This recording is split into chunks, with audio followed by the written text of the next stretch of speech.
Hi, my name is Craig Boyce. I'm with Kemper Water Control Systems, and I'm going to demonstrate the new Kemper Flow Splitter demonstration kit, and that'll give you an idea on how to operate this system because you will receive it and you might wonder, well, how do I make this thing work? So I just want to make sure that I go through the procedure with you, and so if you have any questions, you can call me back. My phone number is 239-298-9273, or contact your local sales representative for Kemper, and we'd be happy to work you through this process.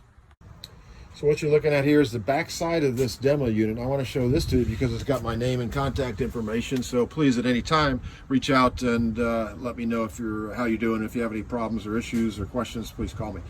You can also contact your local Kemper sales representative.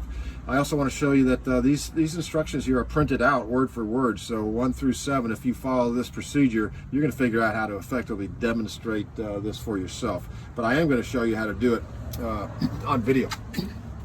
On the other side here, it just shows what's in the box and what you might need. You're definitely going to need a water source with a garden hose attachment, and you're going to need a drain source or an area to drain water from, whether that's a bucket, whether it's a sink or what have you. And the takeaways: what does this flow splitter do? How does it do it? How does this concept work? How do you apply this to designing a building water system, etc.? That's going to be a takeaway for you as well. So that's the back side. I'm going to flip this around so you can see the front side. The front side's a little more interesting because it's got some pipes and hoses and fixtures. And it's always pretty interesting to the plumbing community. And so what you see here, the first thing you look at is, okay, it's got two hoses, one coming off the left and one coming off the right. These are both 4 feet long.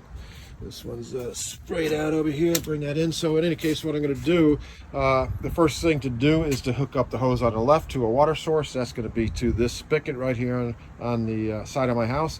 And I'm going to let this drain right down the driveway. And so that will be, that can go into a bucket, it can go into a mop sink, wherever you can let the water run.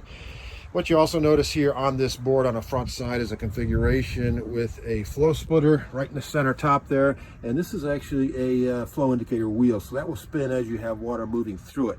And the whole idea here, this simulates a building water system where this top piping system up here is basically a hot water distribution pipe that you'd find in the ceiling.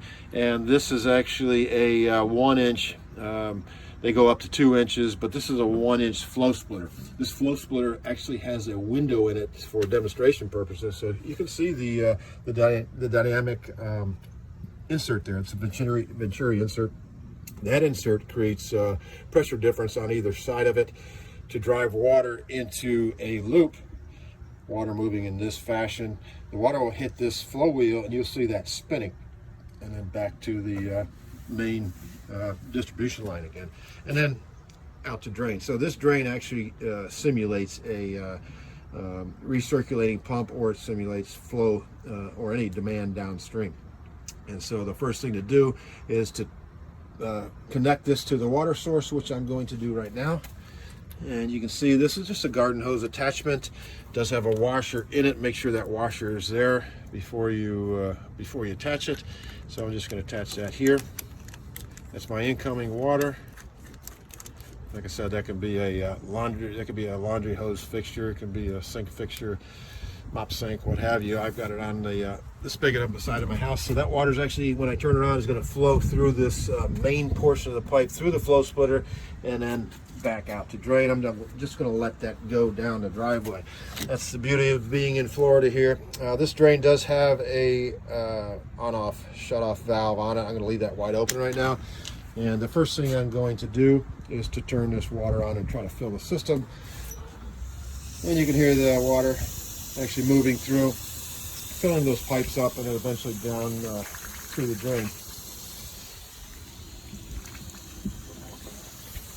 Just take a minute first time. Okay, here we go. So there it's going from the source through the main pipes and then out to drain. And there is a little bit of air, so I can see a pocket of air right there, and I'd like to get that out of there. So I'm just going to tilt this. I'm going to tilt it on its corner and work those air bubbles out.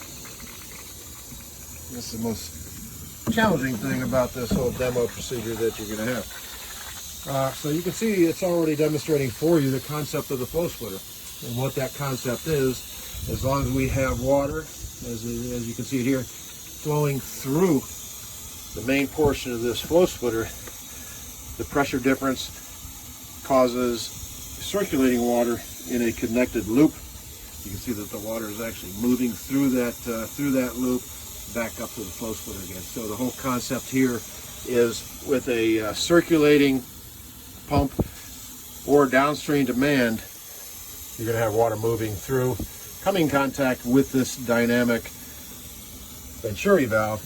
Now that Venturi valve will open and close depending on the flow rate downstream. So the higher the flow downstream, the more water will be allowed to go through in that direction.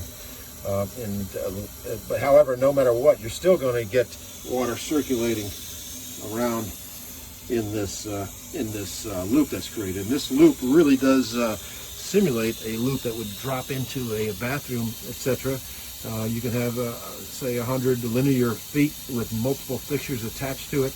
And even though those fixtures aren't being used and we're not running water to that fixture, we're getting circulation in that entire loop. That's going to be seen by that flow splitter moving. So that's the concept. It's a good one.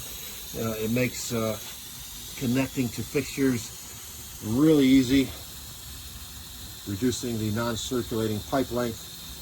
And thank you for your attention. Any questions, please contact me or your local Kemper representative.